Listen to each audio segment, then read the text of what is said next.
Optimal minimal. At this altitude, I can run flat out for a half mile before my hands start shaking. Can I answer your personal question? Now would seem an appropriate time. What if I did the opposite? I'm a cybernetic organism, living tissue over metal endoskeleton. Tim Ferriss Show. This episode is brought to you by Ascent Protein, the cleanest, least processed protein I've ever consumed. And I have tried just about everything. Since well before the 4 Hour Body, I've started my day with 20 to 30 grams of protein. First thing, that has been part of my routine. But I don't always have the time or necessarily the desire to cook an entire meal. So what to do? Protein powders can be a fast way to get this protein need met, but most products are full of crap. They're bleached, they have excess sugar, terrible artificial sweeteners, or just straightforward low-grade, low-quality protein. Ascent contains 0 artificial ingredients, and the parent company is actually a cheese manufacturer, so they produce their own native proteins.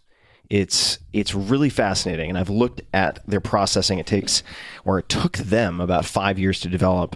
You can mix the protein in as little as 4 ounces without any clumps or issues of mixability whatsoever, and they nailed the taste. They tested, for instance, for the chocolate version, 282 different versions. They put a lot of money and a lot of time into R&D for this particular product. And they have both whey and micellar casein, so if you want to say improve body composition and recovery overnight, slow release, you can take the micellar casein, or in my case, whey protein, I would take post-workout, for instance, or in the morning.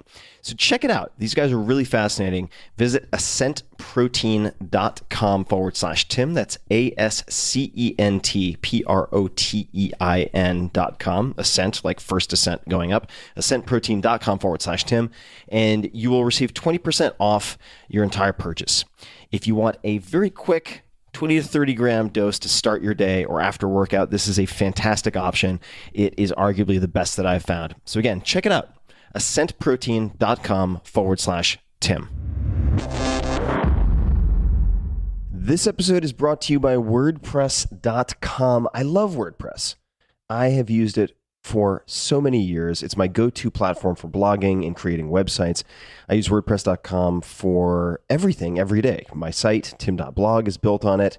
The websites for my books, including Tools of Titans, Tribe of Mentors, it's all on WordPress.com. And the founder, Matt Mullenweg, one of my close friends, has appeared on this show many times. Just search Matt Mullenweg Tequila Ferriss for quite an exciting time. Whether you're looking to create a personal blog, a business site, or both, you can make a really big impact right out of the box when you build on WordPress.com. And you'll be in good company. It's used by The New Yorker, Jay-Z, Beyonce, 538, TechCrunch, TED, CNN, and Time, just to name a handful. And one of my friends at Google, who shall remain nameless, has told me that WordPress.com offers the, quote, best out-of-the-box SEO imaginable, end quote. And that's one of the many reasons that nearly 30% of the internet is run on WordPress. You do not need experience or to hire someone. That's perhaps the best part. WordPress.com guides you through the entire experience. They have hundreds of designs and templates that you can use. And it's easy to get started. There's no need to worry about security, upgrades, hosting, any of that. They offer 24/7 support, and they're very, very responsive. If you have questions, they get right back to you. And this allows you to create the highest quality with the least amount of headache and friction. So if you're building a website, period, when my friends come to me and ask what I use, what I recommend they use, the answer is WordPress.com. So check it out. If you want to get started today, learn more with a 15% discount off any new plan. Go to WordPress.com/Tim to create your website and find the plan that's right for you. So learn more. Take a look. WordPress.com/Tim for 15% off a brand new website. Check it out. Hello, ladies and gentlemen. This is Tim Ferriss, and welcome to another episode of The Tim Ferriss Show. I am so giddy, so excited about this episode. And it is one in a series of close to 300 episodes now, where each time around I try to deconstruct a world-class performer and share with you the stories, the habits, routines, beliefs, negotiating skills, in this particular case, that you can test and apply in your own lives. These are the skill sets that help each of these interviewees become the best at what they do. And our guest today is none other than the one and only Sir Richard Branson, at Richard Branson, in pretty much everything. He's Richard Branson on Twitter, Richard Branson on Facebook, R. Branson on LinkedIn. And if you don't know who he is, Richard Branson is the founder and chairman of the Virgin Group. He is a world-famous entrepreneur, adventurer, activist, and certainly business icon. He's launched a dozen billion-dollar businesses and hundreds of other companies. The origins are crazy. The later stories are even crazier. And his new autobiography, Finding My Virginity, and I have a long history with Richard's books, which we get into in this episode. But his new autobio, Finding My Virginity, shares the candid details of a lifetime of triumphs and failures, both of which have been very spectacular, and provides an intimate look at his quest to push boundaries, break rules, and seek new frontiers. This episode was recorded as he was bouncing around the globe, and primarily in Marrakech, or Marrakech, depending on how you want to pronounce it, Morocco. So the music you hear in the background is due to that. We worked very hard to get this scheduled. I loved this conversation. I've heard a lot of conversations with Richard before, including in person. I think this one really delivers the goods. We covered a lot and got into a lot of details, talked about many things I'd never heard him talk about before, including his thoughts on clean meat. If you don't know what that means, we'll get into it. Blockchain, cryptocurrency, how he's coped with dyslexia and how his parents helped make him resilient, the behind-the-scenes stories of deal-making, PR stunts, big wins, and in some cases, big losses, the habits and life decisions he's used to maintain high energy levels for decades now, how he caps or limits downside risk, even though he's perceived as a risk taker, how and why he takes, say, regular 1 to 2 months, sometimes longer, breaks from alcohol, favorite books, lessons learned from Nelson Mandela, and many others, and much, much more. We cover a ton. I was really nervous about this episode for a host of reasons and could not be happier with how it turned out. So I hope you enjoy it as much as I enjoyed it. And definitely find Finding My Virginity at all fine booksellers. You can check it out. I'm certainly going to be digging in myself. And without further ado, please enjoy my extremely wide-ranging conversation with Sir Richard Branson. Richard, welcome to the show. Thank you very much. Nice to talk to you. I have been looking forward to this conversation for more than 20 years. And all right, well, that's a lot to live up to. Yeah. It is a lot to live up to. But anyway, congratulations on all you've achieved as well. So thank you. No, I appreciate it. We've bumped into each other here and then, different points around the world, but I've always wanted to sit down and very selfishly ask you a lot of questions ever since I bought your first autobiography, Losing My Virginity, and have carried it with me since college through starting all of my businesses since. I thought we could just begin, I suppose, with current events. I've been following you around the planet to have this conversation, which I'm thrilled that we're able to have because you've gone through some pretty extenuating circumstances recently. Could you describe for us, I saw your Instagram post, for instance, about retreating into the wine cellar under your home, or the main building, I suppose it was, on Necker Island. Where are you right now, and could you describe what that experience was like? It's a strange thing to say, but I've had the privilege of being through 4 hurricanes before this one, and about one every 10 years in the Caribbean. And, a Force 1, Force 2 hurricane, by and large, is magnificent. It's dramatic. The sea troughs, the trees bend, the incredible lightning storms, and it's one of those sort of marvels of life. And yes, there's damage. Trees come down, but generally speaking, the damage is, you can overcome that damage. This hurricane was altogether different. And I mean, you've got sort of category force 5 hurricanes is the highest it goes. The hurricane that was coming to hit us was actually category 7. They didn't even have it in the books. I was definitely going to stay on island because we had 60 members of our staff on island. But I knew that it would be foolish to be, up in the main house, watching nature at its worst. We had to get into a very, very, very secure area. And so the moment it started hitting, we went down into a sort of concrete bunker at the bottom of the house. And for 5 hours, I mean, it screamed. I mean, it was, the whole concrete bunker shuddered. And, there were, young girls as well as good guys. There were a couple of children in the bunker. There was a number of tears. Water was pouring through. But I don't think any of us feared for our lives. We knew that we were in a strong area. We felt for 600 flamingos on the lake. We felt for the lemurs that were still outside. We felt for the people of the rest of the Caribbean and the British Virgin Islands who lived in wooden shacks and buildings that were nothing as strong. And then equally, suddenly it stopped. I mean, there was a complete hush outside. And we waited 15 minutes and we couldn't work out whether this was the end of the storm or whether we were in the eye of the storm. And we stuck our head out of the door. And I just looked at complete, utter devastation. It was as if a hurricane had hit the island. And, I don't often cry over possessions or, being damaged. But, definitely, I think all of us had tears in our eyes. Within 5 minutes, the other side of the storm hit, and we threw ourselves back in to the hurricane shelter, and we huddled there for another 4 or 5 hours. And when we finally came out, we surveyed the damage, and on our own island, it was pretty devastating, to say the least.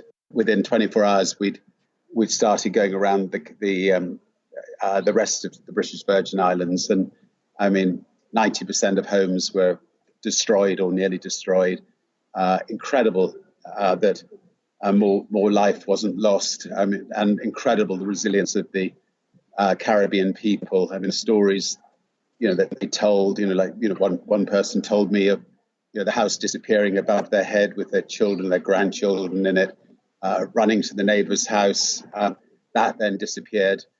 Running into a wall. The wall started collapsing, and they ended up, the whole family, in a cesspit up to their knees in shit, but they survived it. And there was a 13-year-old girl who within 3 days was set up a makeshift school outside, teaching kids younger than her. And so anyway, very resilient people. And the last month I've just spent trying to work out ways of seeing whether the whole of the Caribbean, but the whole of the British Virgin Islands can come back better and stronger and cleaner, and see if we can get some positive things that come out of what's obviously been a sad event. So I'd love to dig into your, I suppose we could call it, familiarity with what some people would look at as near-death experiences.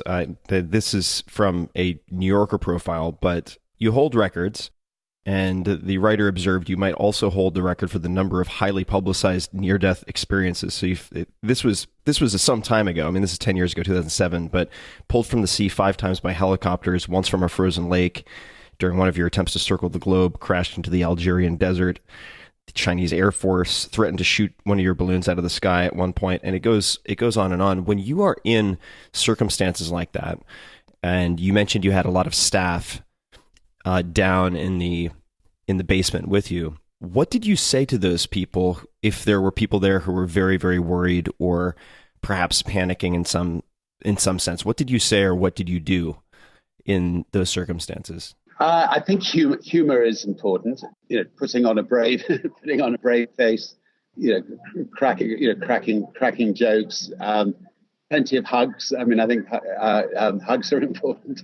But I think like when we were all down in the bunker, And I mean, just to try to reassure them that, that even 200-mile-an-hour winds were not going to bring a sort of concrete bunker down. With some of the other adventures where we were, in a capsule up in the, flying around the world, and when things went wrong, there were just two of us generally, and both of you have got to try to keep the spirits of the other person up. And if you're going to survive, the only way you're going to survive is by keeping focused, by staying positive, even if you are facing almost certain death. I mean, it's but you're definitely going to die unless you stay focused and stay positive and fight to the bitter end. And there have been circumstances where, on paper we had a well over 90% chance of not coming home, and I think by staying focused, by staying positive, and with a big dose of good fortune, we made it all the way back. So if we rewind the clock, then, I mean, these are some of the exploits that you're known for, but if we rewind the clock back to childhood, I'd read that one of your headmasters had observed, or he'd said to you, actually, I predict you will either end up in prison or a millionaire. I don't know if that's true. This is you have to be careful what you read on the internet. But if that is true, what do you think this headmaster saw in you or observed in you at such a young age that would lead to such a statement? It is true. It was his parting words to me as I left school, aged just turning 16. And I think that first of all, I am dyslexic. I was dyslexic, so conventional schooling definitely passed me by. And I was somebody that felt very strongly about some of the issues in the world. The biggest issue in the world at that time was a very unjust war, the Vietnamese War. I mean, most wars are very unjust, but this was yet another very, very unjust war. And I, like many young people, was determined to try to campaign very hard to stop the war. And I thought maybe the best way of doing it was to launch a magazine for young people that could be distributed not just amongst schools but universities as well, which would be a campaigning magazine, and it would give young people the voice that they didn't have. I started planning this magazine at school and working out the school phone box, trying to sell advertising, and ringing up James Baldwin or Jean-Paul Sartre or Vanessa Redgrave or anybody I felt who, Tariq Ali and Bernard Cohn-Bendit from Germany, anybody I felt that that could contribute to a magazine, a campaigning magazine like this, and getting them to contribute, and surprisingly, managed to get enough advertising to cover the printing and the paper costs of the first issue. So when the headmaster called me in and said, you either must stay at school and stop doing this magazine idea of yours and just concentrate on your schoolwork, or you're going to have to leave school to run your magazine. It was an easy decision for me, and I'm grateful to the headmaster for being such a foolish headmaster. I mean, obviously, it would be much better if I could have done both, and I think it would have been good for the school. But and I met him a few years later, and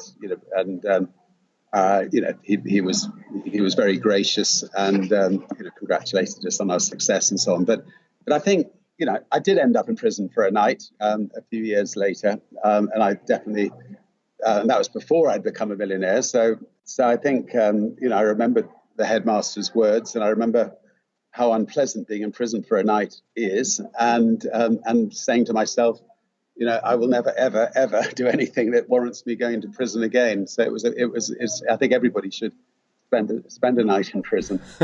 So he actually got it right on both counts. What did you do that led, or what happened that led to that night in prison? What happened was that whilst we had the magazine, we started in the magazine a little mail order company for people who wanted to buy music. And we called this mail order company Virgin Records. Nobody had sold music cheaply before. So we discounted it by 10 to 30% off. And we sold music that we loved. So, Frank Zappa, Captain Beefheart, rock, it was rock and roll music rather than the sort of Andy Williams and the mixture of, rubbish that, other rubbish that was out there. And so the public loved it. It resonated with young people. And we had good taste, and we were aiming at kids with good taste. And then one day, somebody ordered some records from Belgium from us, a big large amount of records from Belgium. And so we got a lorry, and we drove across drove down to Dover and across to France. And when we got to France, they said, where are you selling these records? And we said, in Belgium. And they said, well, you're not allowed to come through France and sell them in Belgium without a carnet, which means that you're not going to leave them in France. So you're going to have to go back to England. And as we were driving back to England, we realized that we had all these pieces of paper signed that said that we'd exported them. And now if we could sell them in England, we wouldn't have to pay the 35% tax. So foolishly, we sold them in England. And, what we didn't realize was that there were other bigger retail chains doing something very similar in a much more professional way. And there was a group of customs and excise people who were investigating this idea. And anyway, so we got busted, and fortunately didn't get a criminal record because they said you can pay the fine off over 3 years, and as long as you pay the fine off, you won't get a criminal record.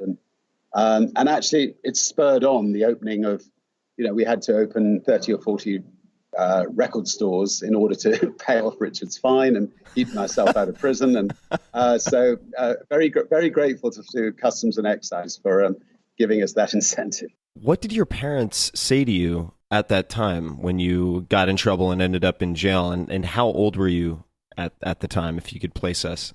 I was 19 years old, so still a teenager, still just about allowed to be naughty. I remember I was in Dover Magistrates Court, and the judge said he wanted, £10,000 bail, and I said, look, there's no way I can afford £10,000 bail. And so he said, well, I'm sorry, but you'll have to go to prison and await the trial then. And my mother stood up and said, well, what about if I pledge the family home? Would that be all right? And the judge was good enough to, say that will be fine. If you pledge the family house, that will be fine. So I gave my mother a very, very big hug. And many, many years later,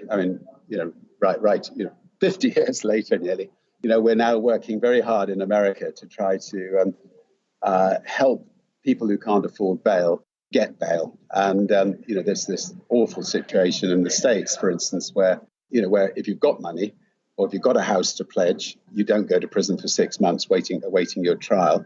But if you're poor, often black, you end up languishing in prison for a few months while waiting for your trial, even although you can be completely innocent. So obviously lots of personal experiences come back and have influenced my life later on. Well, I'd like to talk about influence. You mentioned your mother, and in preparing for this conversation, I took a closer look at your mom, and I have to say, what I was going to do is not mention the last name and read this description, but your mom also wrote a book called Mums of the Word, The High-Flying Adventures of Eve Branson. I just have to read a few lines here to give people some context. A classically trained ballet dancer, she appeared in racy West End productions, disguised herself as a boy to take glider lessons, enlisted in the Women's Royal Navy Service, and then embarked on a series of harrowing adventures as a star girl, air hostess on the ill-fated British South American Airways. And it goes on and on. This seems to potentially explain a lot. And I was curious to know specifically, when you were a kid struggling with dyslexia, and I'm not sure if it was even properly diagnosed at the time, but how did your mom respond to that? What did she tell you when you were having trouble with school or having trouble reading? How did your parents or your mother help you navigate that? What was the experience like? Yeah, first of all, I'm lucky. I mean, I have a very extraordinary mother and a lovely father, and we're a very, very close-knit family, and that's fortunately continued with myself, my wife, and children, and so on ever since. So that's given us a fantastic foundation as a family. When I was young, the word dyslexia I don't think existed. I don't think the word entrepreneur existed either, except maybe in the French dictionary. And so so it was just assumed that I was thick, and they just got used to these dreadful marks that came back on my maths paper or my English paper and so on, and I think that made it that much easier when I actually said that I want to leave school, age 15. I think although that my dad walked me around the garden 3 times instead of just once, by the end of the walk, I remember him saying, look, at least you know what you want to do. At 15, I didn't know what I wanted to do when I was 22. I respect you for that, and go give it a go. And if it doesn't work out, we'll try to help you get a formal education again. My mother, she, her whole approach in bringing up her children was one where she would have been arrested today. In those days, she could get away with it. So, at age 4 or 5, she would, shove me out of the car, 2 or 3 miles from grandmother's house and tell me to make my own way there. She would, put me on a bicycle age 7 or 8 and tell me to ride, 300 miles in the pouring rain, again, to grandmother's house. And her attitude was, if we survived, would be the stronger for it. She wouldn't allow us to watch television, for instance. We had to get out there and do things. And so she would push us out of the house and, tell us to come back in the evening and, get out there, go and climb trees, rescue cats, and I'll see you tonight. So, we lived in the countryside, and it was a fun upbringing, and a very loving upbringing. I mean, it may not sound like it. She wasn't actually trying to kill us. She did love us as well. What would she say to you? One, for instance, it's raining out. You're in the car. Would she give you any warning? And what would she say to you if it was raining and she wanted you to get out and ride a bike home in the pouring rain? Was there any kind of lead up, any lesson that she would impart before that? I'm just thinking, I don't have any kids myself, but I think about parenting a lot. What can you replay for us just one of those scenes so we know how it was presented to you? I think the getting out of the pushing us out of the car was most likely. I was most likely having a little debate with my younger sister, and so it wasn't really, this is going to be a life lesson. It was more, shoving the brakes on, pushing us out of the car, slamming the door, and then driving off. So yeah, we as I say, we did survive. And I mean, I remember distinctly when I was 5 on that very occasion, walking across the fields, and I was young enough to decide I wanted to get my own back on her. And I saw a farmhouse, and I walked very slowly towards the farmhouse. So I wasn't too worried because I could see the lights of a farmhouse. But I was damned if I was going to do it quickly, because I thought she's going to have to suffer this time, and she did suffer. And I don't think she has readily pushed me out of the car every day. But anyway, no, it's fun. I mean, I've just, my mum's 94 now, and I've just saw her a few minutes ago, and she will never stop. I mean, she's got an idea a minute, and we've always had to run to keep up with her, and put the two of us together, it's a dangerous combination.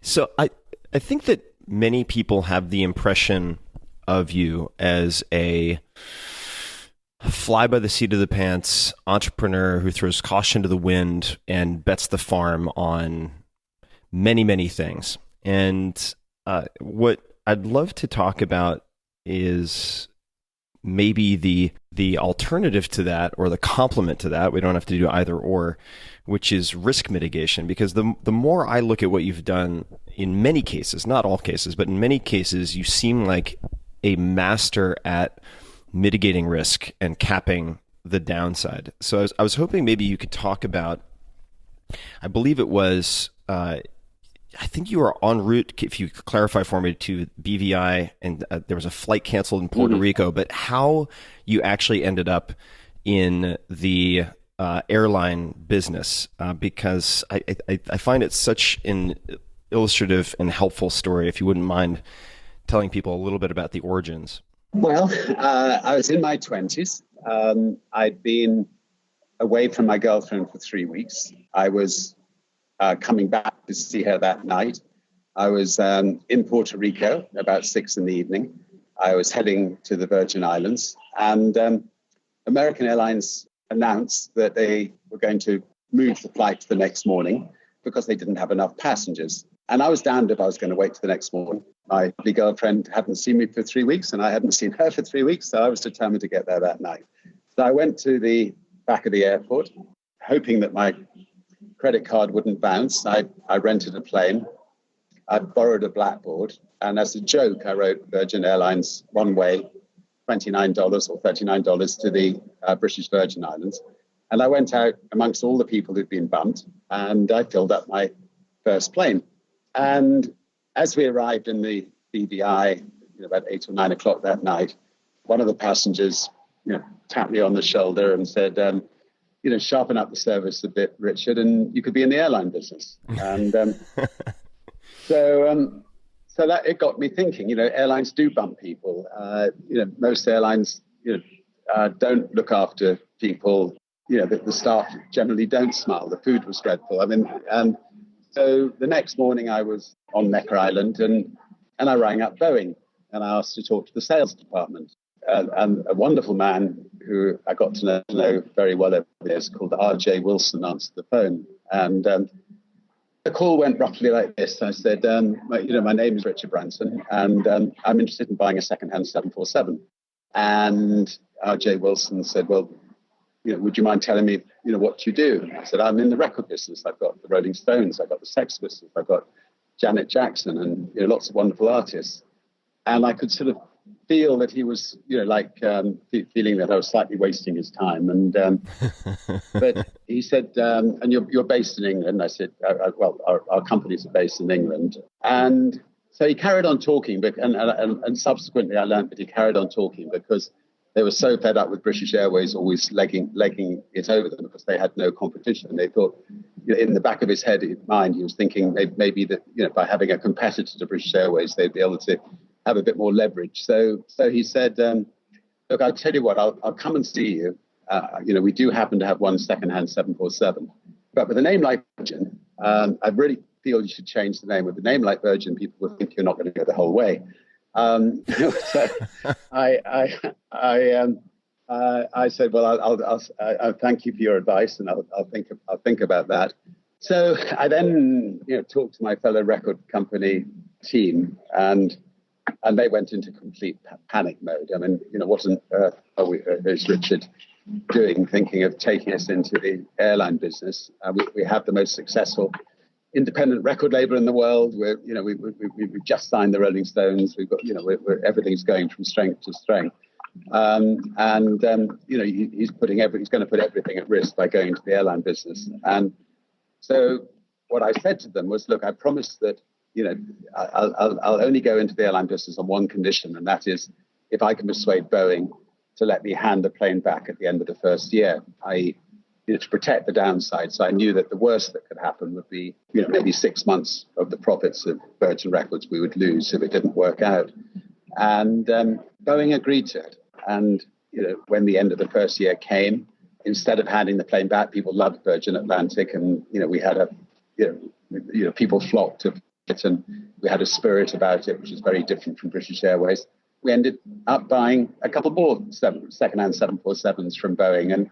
And then, over the years since, we bought some hundreds of planes from, for the 3 or 4 different airlines we set up over the years from Boeing. So R.J. Wilson certainly deserves a pat on the back at going, I think.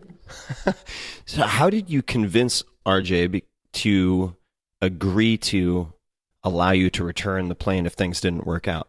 What was the pitch, or what was the approach? Well, we liked each other, which I think is always important in any negotiation. And he admitted that one of the reasons they wanted to see us in business was to enable them to have a little bit of competition with British Airways. And I think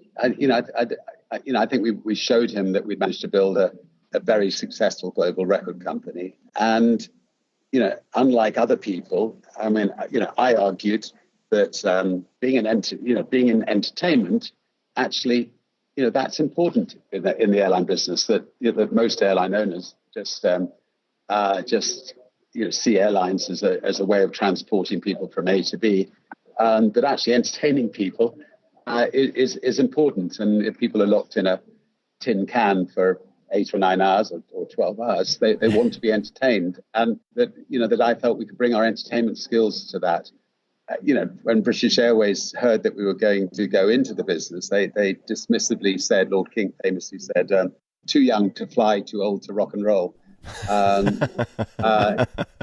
And followed up by saying, what on earth is somebody from the entertainment business going into the airline business for? But of course, that's just what British Airways didn't realize, was they were not, they were dumping a lump of chicken on somebody's lap. They were showing, maybe one film, and people were lucky on the screen, to children, to grannies, to business people. There was no choice. There was, they had cabin crew who weren't given the tools to do a good job, and therefore they never smiled. And so it went on.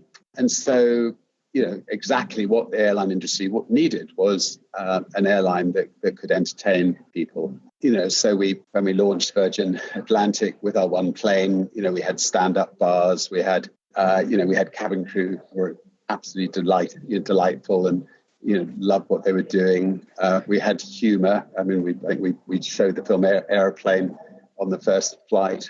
When we in the cockpit, we had we told our passengers that they were going to see the pilots, and the screen came on, and there was the backs of the heads of the pilots, and it became apparent they had quite long hair, and then two famous cricketers turned around and handed each other a split. They were the front pilots, and then I took the split. I was the pilot just behind them, and there was this deathly hush in the plane, and just as we took off, and then I stood up so they could see I wasn't actually in the cockpit, and we pre-recorded that the day before, and the whole plane just fell about laughing. And the journey over, more champagne was drunk, I think, than on any flight before or after.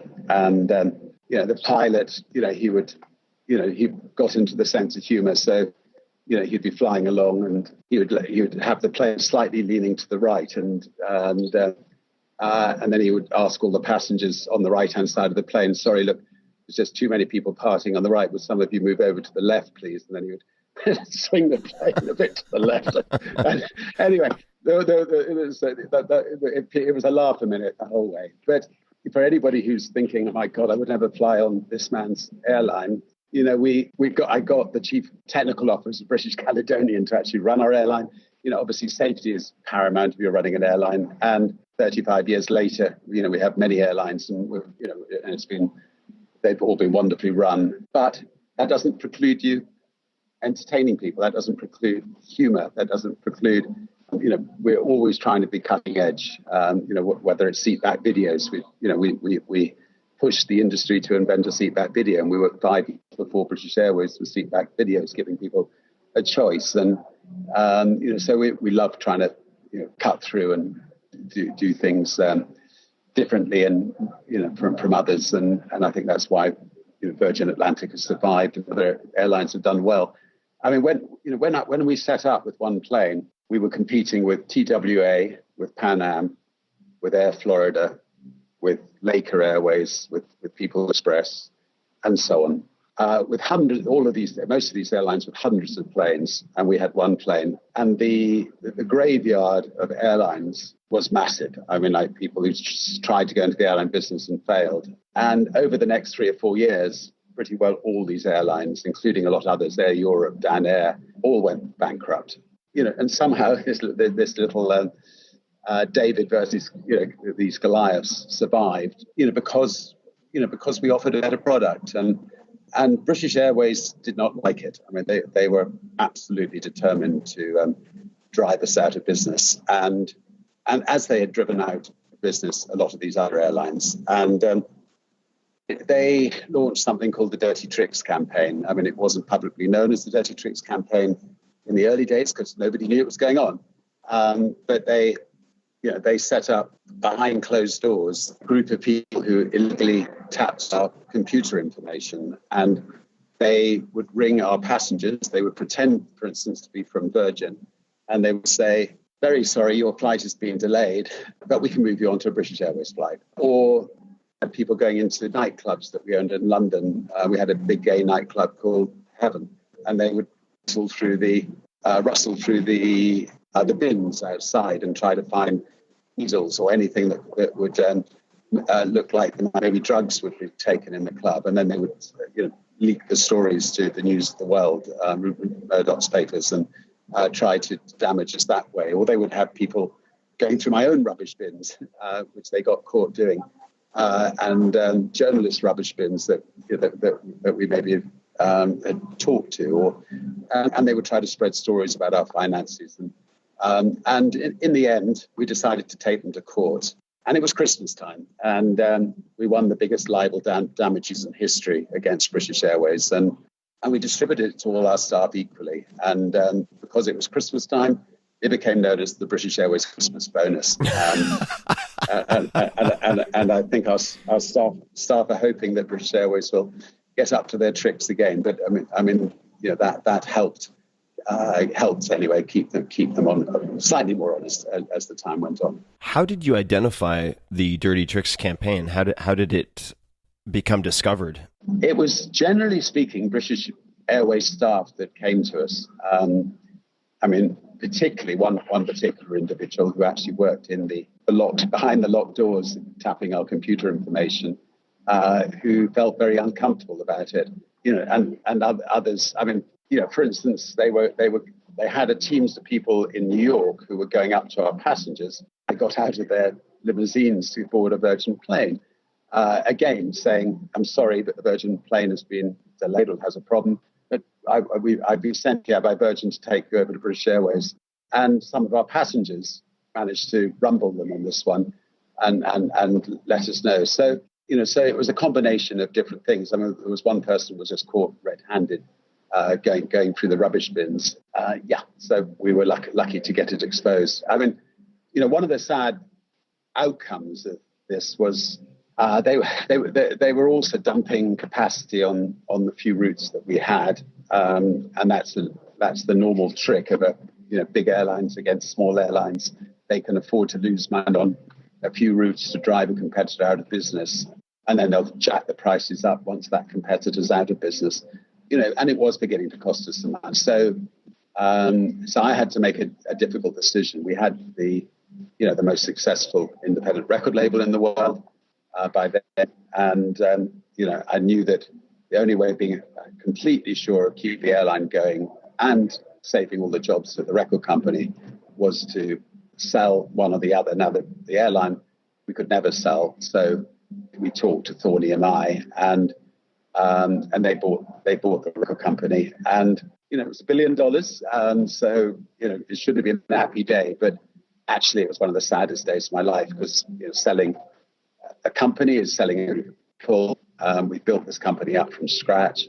It had been tremendous fun building Virgin Records, but we now had the firepower to be sure that the staff of the record company's jobs were secure, but under different ownership, and the airline was secure. And with that $1 billion, we knew that British Airways would have to think twice before they most likely would realize that we were here to stay.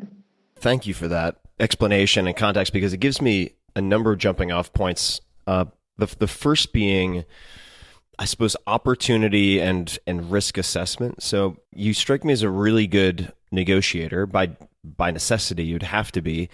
If you had, say, a would-be entrepreneur or a university senior, someone who's about to graduate and go into the real world, and they tell you that they want to become a very good negotiator, a very good deal maker, how would you train them, or what would you recommend they do or read to become a better negotiator or deal maker? Because you seem very, very astute and subtle in structuring things in very smart ways. What would you say to someone who wants to develop that skill set?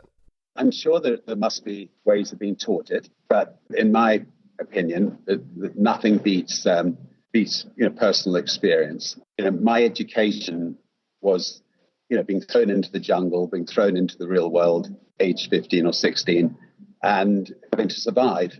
And it was an incredible education. And I learned about everything in life. I traveled a lot. I met people all over the world. I had to do a lot of different negotiations. I think as I've got older, I've realized that one of the most important things about a negotiation is striking a deal that is fair to both sides.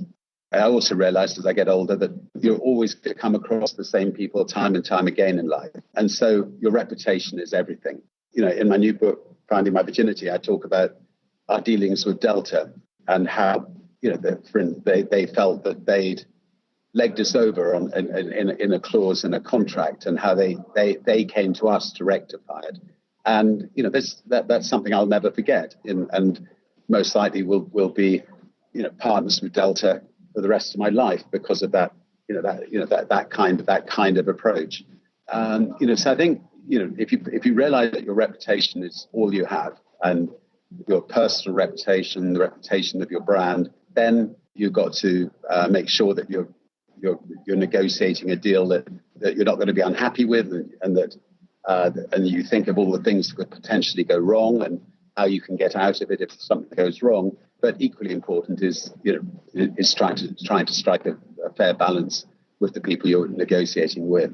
And when we're looking internally, you mentioned how your teammates at the record company thought you were crazy when you brought up the airline. Are there any business ideas that you're glad your coworkers or team have prevented you from doing? As you know, my nickname is Dr. Yes. And, right. I have books like Screw It, Just Do It. And I think, to be honest, if I want to do something, one of the advantages of owning the company is I can normally ultimately get away with it. I mean, I'll try, obviously, to carry people with me. But and I'm sure there've been one or two things where I have bullied the process through, where I've regretted. Well, not regretted. I've never regretted anything, but where perhaps I should have listened more to others. But I can't think of anything that where they persuaded me not to do it. I think most likely, when it comes to a decision about whether to do something or not, I like to think of myself as a benevolent dictator. That's the one thing I sort of generally get my own way on. We would never have gone into space travel. We'll come to that, I'm sure, later on in this talk. Unless I was willing to do things against the sensible, what would on paper be sensible advice of my fellow directors. Well, we will definitely get to space travel. What I'm curious about, because it seems if I look at many of the businesses that you've started, the positioning is often against a particular incumbent. In the case of, say, airlines, for instance, that seems to be a common element in a lot of the company or product launches. And I want to connect that with just some of your well-known adventures, and you'll see where this is going in a second. I mean, you've driven a tank down Fifth Avenue, crossed the English Channel in an amphibious car, took a 407-foot jump off the Palms Casino Resort in Las Vegas, gone from Morocco to Hawaii in a hot air balloon. You are very, very adept at PR stunts, getting attention for the things that you do and the companies that you do. Are there any particular best practices or a playbook that you have found to be or principles for that matter, helpful with the launching of a new company or product? I don't think so. I mean, I'm a great believer in trying, if your team work really hard to launch a new business with you or for you, the least I think I can do is make a fool of myself, make sure that that new business ends up on the front pages of the newspapers rather than an anecdote on the pages of the newspapers. So if that means having to use myself to put the new company on the map, I will do so. And I will try to do it in a way that makes people smile and that doesn't horribly backfire on me. Occasionally it has backfired. And I suppose it's like being a host to a party. I mean, if you're the host of the party, if you stand in the corner of the room and you sip your sherry and stand around with your fellow directors all in suits, everyone's going to have a thoroughly dull party, and nobody will have a good time. If you're the host of the party and you're first in the swimming pool and everybody else jump in too, they may be a bit cold for the rest of the evening, but they're going to have a great evening. And I think the same applies when you're launching a business. Make sure that you put it on the map, and just occasionally it will backfire. You mentioned space travel, which I do want to use as a touching off point to ask you, roughly 50 years after starting your first business, why write Finding My Virginity? What was the catalyst for that? Why do it? I actually think everybody should write a book about their lives. I've persuaded a number of people to write books about their lives. Steve Fossett, for instance. Anyway, a number of people. But you don't have to have led a very public life. I think everyone's led interesting lives. Your children and your grandchildren, will be fascinated by the lives you lead. So I wrote a book, Losing My Virginity, when I was a young man, about all the adventures. It became a bestseller and sold millions of copies. But I was quite a young man when I wrote it, and the last 20 years or so have been very full and very rich and extraordinary. So I thought I would write, in a sense, a sequel to Losing My Virginity, which we called Finding My Virginity. And if I live another 20 years, Virginity Found, I suspect, will be my last book. But we'll see how we go. But I think I think it's important. I love reading and learning, and I think others might hopefully will enjoy it. And when I write books, I try not to make them like and then we did this and then we did that. Just try to make it a really good, gripping read and an enjoyable read, and not try to sort of cram in everything one's done in 20 years, but and hopefully people can get a few gems from it as well. I'm looking forward to reading it. Certainly, I mean, given how dog-eared and how worn my paperback copy of Finding My Virginity is, of losing my virginity. Yes, I'm sorry. That's I need more coffee. I just had some pu'er tea, but it's a little light on the octane. But I know exactly where it is. It's actually kept on a bookshelf. This is just a slight digression, but there are a handful of autobiographies and biographies that have had a large impact on my life, or that I find very beautiful in many ways, and they are lined up on one shelf in my house so that I can see the spines. And yours is there. Opened by Andre Agassi is there, and there are a handful of others. So it's very meaningful. So I'm looking forward to reading this. And as a meta question, what are the practices, if there are any practices or habits or anything for that matter, that helps you to keep your energy level as high as it is over so many years? I've seen you, for instance, you seem to exercise a lot. I've seen you just go for hours and hours skiing, swimming around Necker, kiteboarding.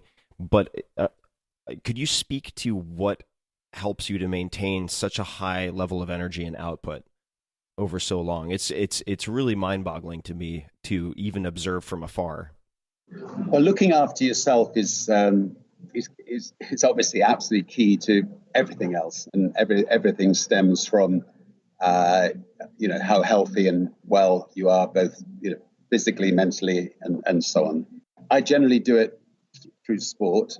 I've been very lucky that for many years I've lived on an island, and so I can get up early in the morning. I'll play a very hard game of singles tennis against somebody who's better than me. I'll then go kite surfing, might maybe go surfing, and then have breakfast, and the day begins. And I'll repeat that most likely later on in the day, and maybe swim around the island as well. So generally, I think I stay healthy and fit. As a family, my kids are now taking my adventurous streak on board. So every year they set us a challenge, which we do together. So, so just to give you a taste of it, last year they set the challenge that we would start at the Matterhorn in Switzerland. We'd do an 8-day hike across the mountains. We then get on a bicycle. We'd ride 100 miles a day on the bike through the mountains, all the way from the north of Italy to the southernest tip of Italy. Then we'd swim to Sicily. Then we would do another bike ride, a marathon, and then we'd end up at the top of Mount Etna. It took us a month. I was shattered about halfway through it, but by the end of it, I felt like a 25-year-old. I mean, I just never felt so fit, since I was in my 20s. And obviously, we'll try to raise money for good causes at the same time.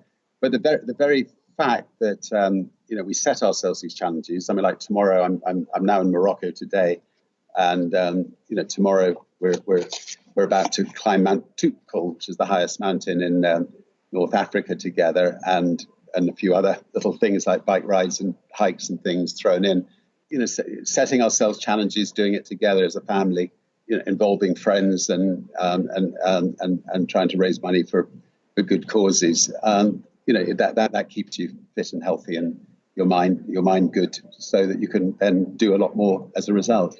So speaking of doing good, which you can certainly do through nonprofits and through for-profits and other vehicles, many of my listeners wanted me to ask you to expand on your reasons for investing in Memphis Meats and clean meat. And so looking forward to your next 20 years of adventures, could you talk about that decision? I mean, if you take this beautiful world we live in, one of the things that make it so beautiful is things like the rainforests. And the rainforests are rapidly disappearing because of our demand for beef, basically. For every hamburger we eat, the amount of land that is needed to produce it is considerable. And as we're more and more successful at bringing more and more people out of poverty on a global basis, more and more people are starting to eat meats. So the only way of addressing this problem is either to persuade people not to eat meat, which is, I don't think is going to be, something that we can be successful at, or coming up with alternative forms of meat. So, there's a wonderful company, I think, called Beyond Meat, which produces hamburgers that taste absolutely like hamburgers, but are made of vegetables. There's the other company you just mentioned that we've invested in that is literally, growing, taking a tiny little bit of a live animal without killing it, and then growing it in laboratories. So, so you can have, you can have beef, or you can, have chicken or pig, or even fish. They believe they'll be able to do, and you can make it even healthier than the beef or the meat that you get from live animals. So the challenge, obviously, is producing it in quantity.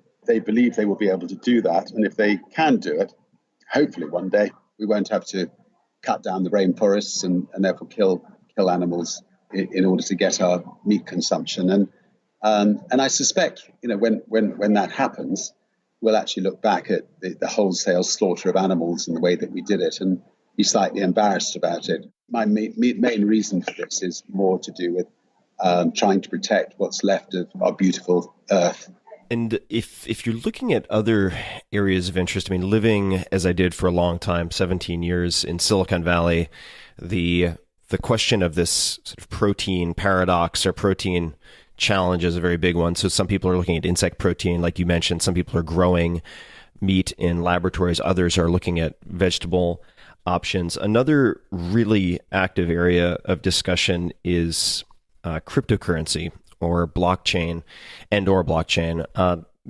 How do you think about if you do, cryptocurrency? I mean, when you're hearing all of the news and so on, are you engaging with that at all? Are you choosing to step back? How are you thinking about cryptocurrency? I mean, I don't spend a lot of time on this. I find blockchain very exciting. I think the fact that,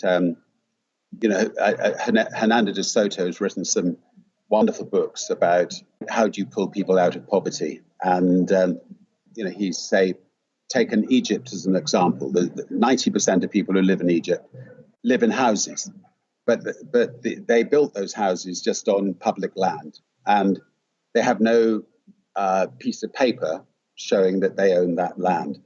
So if they want to start a business, they can't mortgage their home, to start a business. They can't use their asset to borrow money to send their children to school. And so blockchain, for instance, would be the perfect place. You could go and register, the millions, billions of homes around the world that have no ownership on blockchain, and it can all be in one place. And I think it could start a revolution of wealth for very poor people.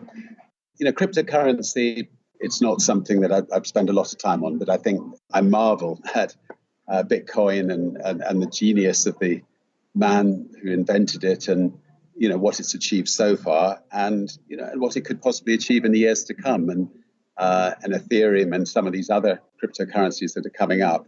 Again, hats off to these geniuses who are producing them. And but more of my energy, to be honest, is now spent on on different kinds of issues. But I mean, I'm fascinated by everything in life, and this is one of those fascinating areas. I want to be respectful of your time. I know we don't have a whole lot left, so I'd love to just ask a few of the audience favorite rapid fire questions. And then I know you're bouncing from point to point right now around the world, so I'll let you get going. But the first question is, what is the book or books you've given most as a gift, and why? Outside of your own books, are there any particular books that you've given or recommended to others the most? Well, climate change is something which I've spent a lot of time on. I would highly recommend a book by Tim Flannery called The Weather Makers, which was one of the books that opened my eyes to the problems that we have in the world.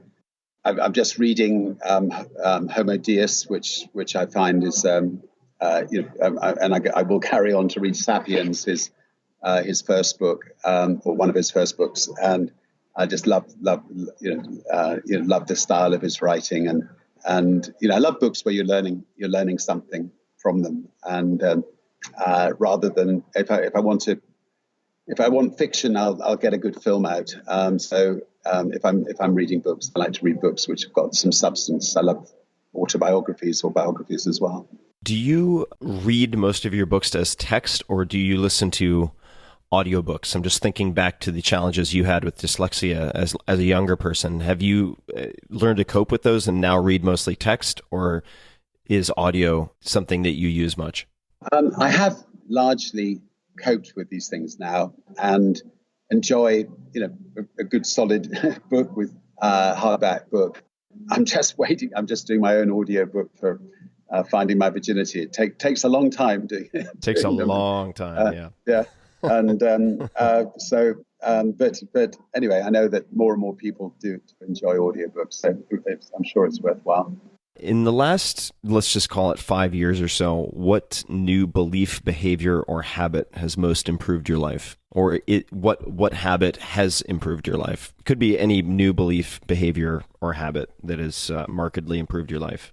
If we could go back a bit further than the last 5 years, I think. Oh yeah, we can go back. We can go back as far as you like. Absolutely. One of the best things my parents taught me, and going back a long way, if I ever said anything about anybody, they would sit me in front of the mirror and for 10 minutes, and in order to sort of let me know how badly it reflected on me. So, I like to think I've generally never spoken ill about other people, and I think that's been one of the best bits of advice that I've ever given. I've ever received, and obviously then given. Archbishop Tutu, who chaired the Elders, which is an organization that we've run for 10 years now.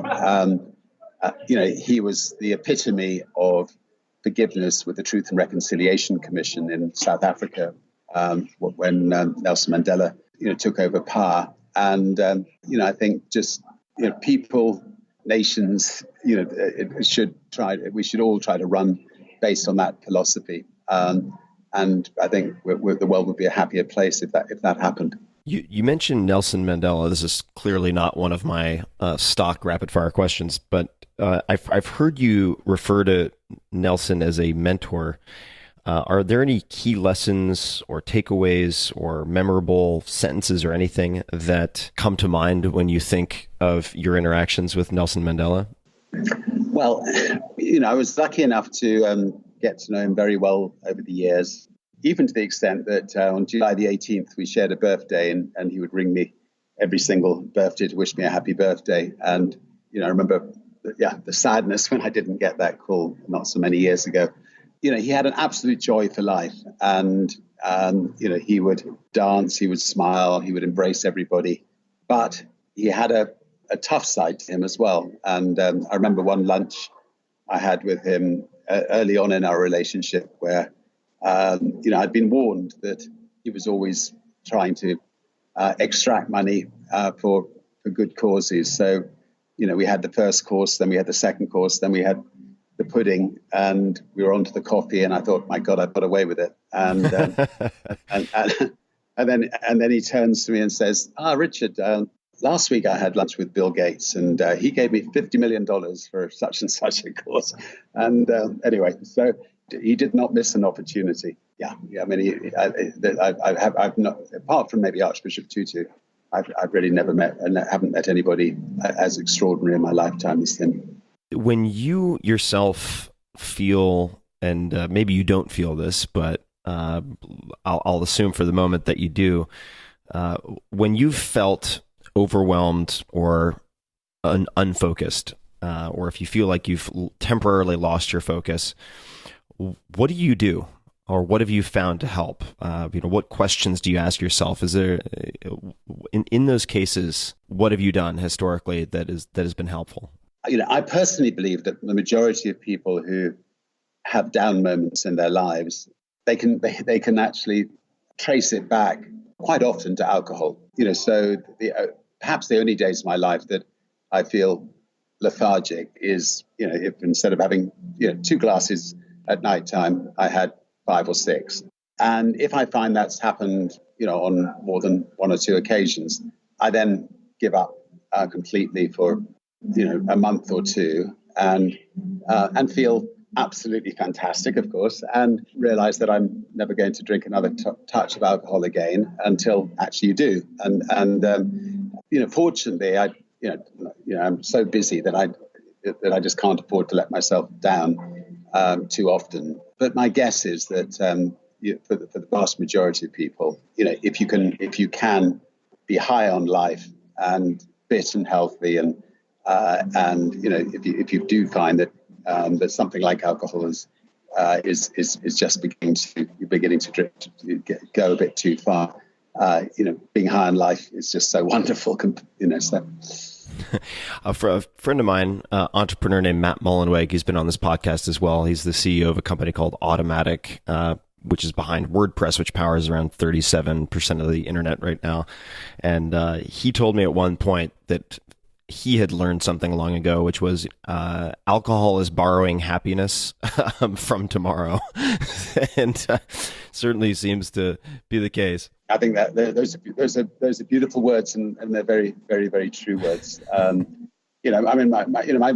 son's just had a year off alcohol, and look, you can tell he's just so high on life. He's just enjoying it like he's never enjoyed it before, and if you could do it in moderation, that's great. I tell the story in the book. There was one night when we won the Grand Prix in Melbourne, and anyway, I let my hair down to such an extent that it would have made the film Hangover look like a children's film, and the next day I woke up, and anyway, I gave up for 6 months, and so it doesn't happen to me too often, but But I think generally it's generally that's the one area that I think a lot of people who do run into problems in lives. It's just from slightly too much.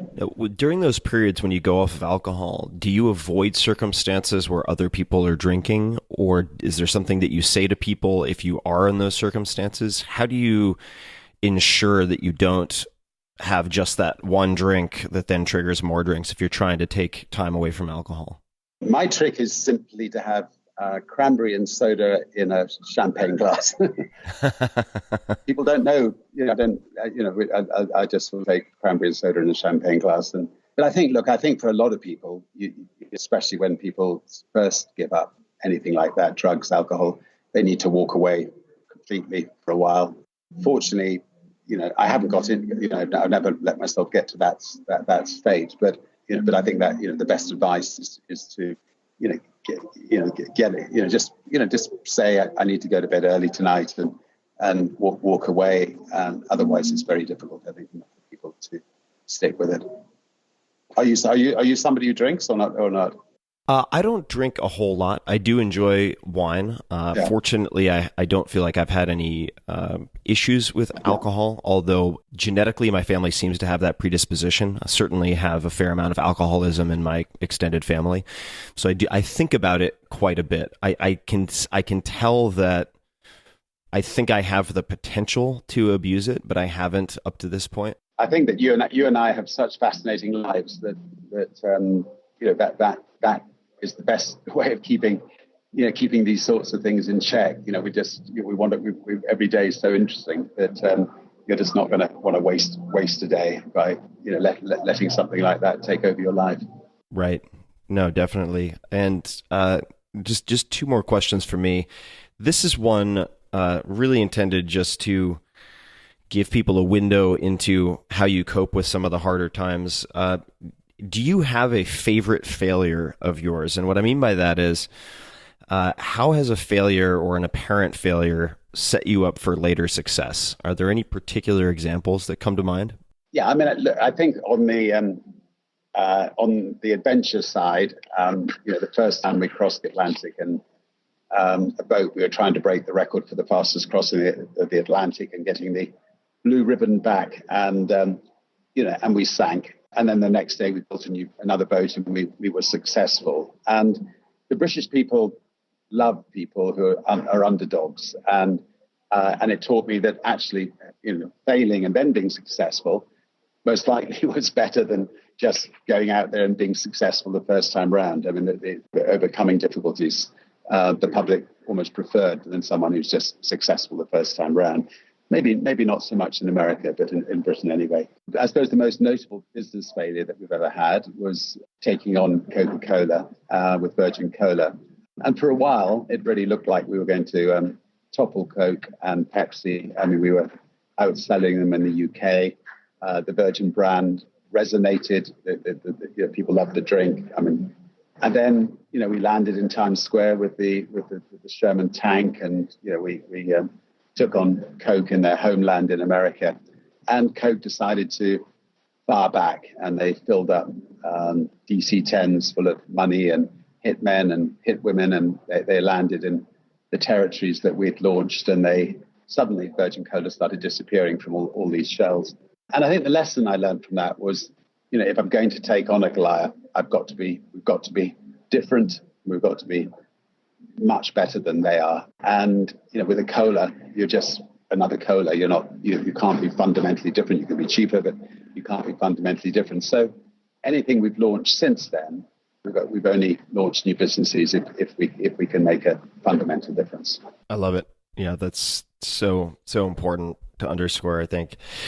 This is the last rapid fire question. If you could have a giant billboard anywhere with anything on it, and this is metaphorically speaking, so getting a message out to millions or billions of people, what would it say and why? It could be a few words, could be a paragraph, could be a quote you live your life by, yours or someone else's.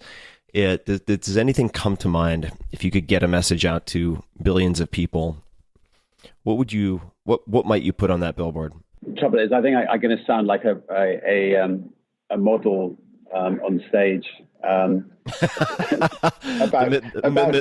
the need to bring peace to the world, and therefore I will instead go back to be a businessman, which is, I think just something like nothing ventured, nothing gained. I think that in life, if people try things and stick their neck out, they're going to have a lot more fun than if they sit at home watching other people do it. And so I think that old quote, "Nothing ventured, nothing gained," is important.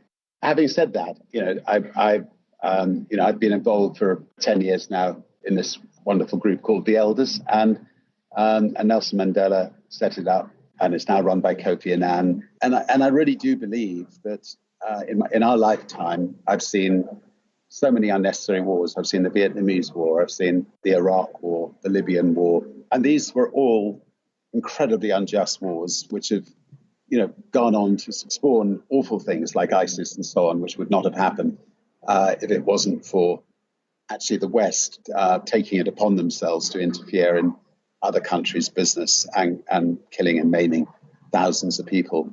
And we must make sure that we don't have any wars in the future. And I think it takes business people, it takes society, it takes all of us to really make sure that our politicians never take us down that path again. I mean, one of the saddest things I think about the invasion of Iraq was, yes, there were thousands of people on the streets. There should have been hundreds and hundreds of thousands, just like the Vietnamese War, to stop such a foolish excursion.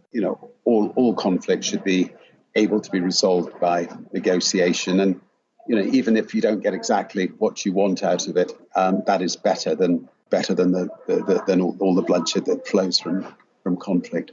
I think that's a perfect place to wrap up because it ties in so much. I think that for people listening, whether you want to leave your mark on the world as a business person, as a philanthropist, there's actually a very common skill set when you look at the highest levels. You need to be able to negotiate. You need to know how to deal make. And you were talking about, say, ventures, nothing ventured, nothing gained, which also ties nicely into adventure. If people look at the etymology, I mean, these are very closely related concepts. And I'm just so thrilled that we were able to find the time to jump on the phone, Richard, and have this conversation, and certainly recommend, because I will be reading it along with everyone else, that people take a look at Finding My Virginity. I can't wait to pick up where I left off in in the previous installment. Is there anything else you would like to recommend to everyone listening, to the millions of people hearing this, that they do or try, ask themselves, anything at all, any next action or anything else that you'd like to leave with as parting words? Well, I've thoroughly enjoyed talking to you, and would obviously look forward to seeing you again soon. I was just thinking we were talking about alcohol. I mean, no, I think the converse is true. I mean, and to what we were talking about on alcohol, and that is that, I mean, if you say take the war on drugs, that's been going on now for 50 years. As a businessman, I would have closed down the war on drugs 49 years ago. I mean, it's been an abject failure. And yet governments have continued to perpetuate this war on drugs, which has resulted in, hundreds of thousands of people being put in prison, hundreds of thousands of casualties. It's resulted in, 390 billion a year going into the underworld. And yet there is a simple answer, and that is if you treat drugs as a health problem, not a criminal problem, and you help people with drug problems, countries that do that are getting on top of it.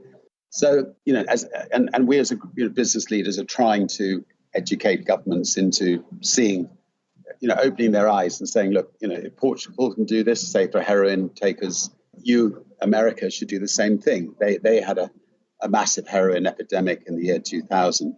And, by embracing those heroin addicts and helping them become normal members of society again, they managed to solve the problem. America now has the biggest heroin epidemic in history. And yet the way they're dealing with it is the same old war on drugs. And the way to deal with it is you ask these people to come forward. You help them with their fixes initially. You supply them with a product. You stop them having to break and enter into people's homes, and you make sure that when they're ready to wean themselves off, that you help them wean themselves off, and you make them useful members of society again. I'm part of something called the Global Drug Commission, and we've got 15 people who used to be presidents of their country, Kofi Annan's on it, and we've done a lot of studies on this subject. And we believe that every single drug should be regulated and taxed, and warnings should be very firmly put on these drugs in the same way you have warnings on cigarettes or warnings on alcohol. But that is the way to overcome this problem, not to carry on having a war on drugs. I think this is tremendously important, and I'm really glad that you brought it up. Just having seen my best friend growing up, I grew up in rural Long Island. My best friend a few years ago died of an opiate overdose, and it's a hugely important problem that is not being addressed in the most counterproductive of ways, as you noted. And this is probably something we could talk for a long time about, but I'm involved with supporting research at places like Johns Hopkins, looking at even using certain things like, say, psilocybin for the treatment of certain forms of addiction and end-of-life anxiety and so on. But the important component of that, or one of the components of that, being looking at how to reschedule and properly supervise and regulate these compounds, as opposed to immediately criminalizing them and just compounding the problem with another 100 problems that end up fixing nothing. So I very much appreciate you bringing that up. Yeah, well, thank you. I think, it's sad and strange that that year after year goes by, and if you talk to people who are in positions of power, they actually individually they know what the right thing is to do. They just don't have the courage to do it, and we just need a little bit more courage, I think, with some of our politicians. Well, Richard, thank you so much for being an agent of change, and also sharing your stories in such a way that you inspire other people to do the same. And I'm really excited to see what other dents you put in the world. And for people listening, they can find you on social media, Richard Branson, everywhere. Certainly they should check out Finding My Virginity. And to people listening, I will link to everything, including the new book, in the show notes at tim.blog/podcast. And Richard, you have so many projects and so many things to keep you high on life, so I will let you get back to it. But thank you so much for taking the time to chat today. Thanks so much, Tim. And once again, congratulations. Talk to you soon. All right, I'll talk to you soon. Thanks. Hey guys, this is Tim again. Just a few more things before you take off. Number one, this is 5 Bullet Friday. Do you want to get a short email from me? Would you enjoy getting a short email from me every Friday that provides a little morsel of fun before the weekend? And 5 Bullet Friday is a very short email where I share the coolest things I've found or that I've been pondering over the week. That could include favorite new albums that I've discovered. It could include gizmos and gadgets and all sorts of weird shit that I've somehow dug up in the world of the esoteric, as I do. It could include favorite articles that I've read and that I've shared with my close friends, for instance. And it's very short. It's just a little tiny bite of goodness before you head off for the weekend. So if you want to receive that, check it out. Just go to 4hourworkweek.com. That's 4hourworkweek.com, all spelled out, and just drop in your email and you will get the very next one. And if you sign up, I hope you enjoy it. This episode is brought to you by WordPress.com. I love WordPress. I have used it for so many years. It's my go-to platform for blogging and creating websites. I use WordPress.com for everything every day. My site, tim.blog, is built on it. The websites for my books, including Tools of Titans, Tribe of Mentors, it's all on WordPress.com. And the founder, Matt Mullenweg, one of my close friends, has appeared on this show many times. Just search Matt Mullenweg Tequila Ferriss for quite an exciting time. Whether you're looking to create a personal blog, a business site, or both, you can make a really big impact right out of the box when you build on WordPress.com. And you'll be in good company. It's used by The New Yorker, Jay-Z, Beyonce, 538, TechCrunch, TED, CNN, and Time, just to name a handful. And one of my friends at Google, who shall remain nameless, has told me that WordPress.com offers the, quote, best out-of-the-box SEO imaginable, end quote. And it's one of the many reasons that nearly 30% of the internet is run on WordPress. You do not need experience or to hire someone. That's perhaps the best part. WordPress.com guides you through the entire experience. They have hundreds of designs and templates that you can use. And it's easy to get started. There's no need to worry about security, upgrades, hosting, any of that. They offer 24/7 support, and they're very, very responsive. If you have questions, they get right back to you. And this allows you to create the highest quality with the least amount of headache and friction. So if you're building a website, period, when my friends come to me and ask what I use, what I recommend they use, the answer is WordPress.com. So check it out. If you want to get started today, learn more with a 15% discount off any new plan. Go to WordPress.com/Tim to create your website and find the plan that's right for you. So learn more. Take a look. WordPress.com/Tim for 15% off a brand new website. Check it out. This episode is brought to you by Ascent Protein, the cleanest, least processed protein I've ever consumed. And I have tried just about everything. Since well before the 4 Hour Body, I've started my day with 20 to 30 grams of protein. First thing, that has been part of my routine. But I don't always have the time or necessarily the desire to cook an entire meal. So what to do? Protein powders can be a fast way to get this protein need met, but most products are full of crap. They're bleached, they have excess sugar, terrible artificial sweeteners, or just straightforward low-grade, low-quality protein. Ascent contains 0 artificial ingredients, and the parent company is actually a cheese manufacturer, so they produce their own native proteins. It's really fascinating, and I've looked at their processing. It took them about 5 years to develop. You can mix the protein in as little as 4 ounces without any clumps or issues of mixability whatsoever, and they nailed the taste. They tested, for instance, for the chocolate version, 282 different versions. They put a lot of money and a lot of time into R&D for this particular product. And they have both whey and micellar casein, so if you want to, say, improve body composition and recovery overnight, slow release, you can take the micellar casein, or in my case, whey protein, I would take post-workout, for instance, or in the morning. So check it out. These guys are really fascinating. Visit ascentprotein.com/Tim. That's ASCENTPROTEIN.com. Ascent, like first ascent going up. Ascentprotein.com/Tim. And you will receive 20% off your entire purchase. If you want a very quick 20 to 30 gram dose to start your day or after workout, this is a fantastic option. It is arguably the best that I've found. So again, check it out. AscentProtein.com/Tim.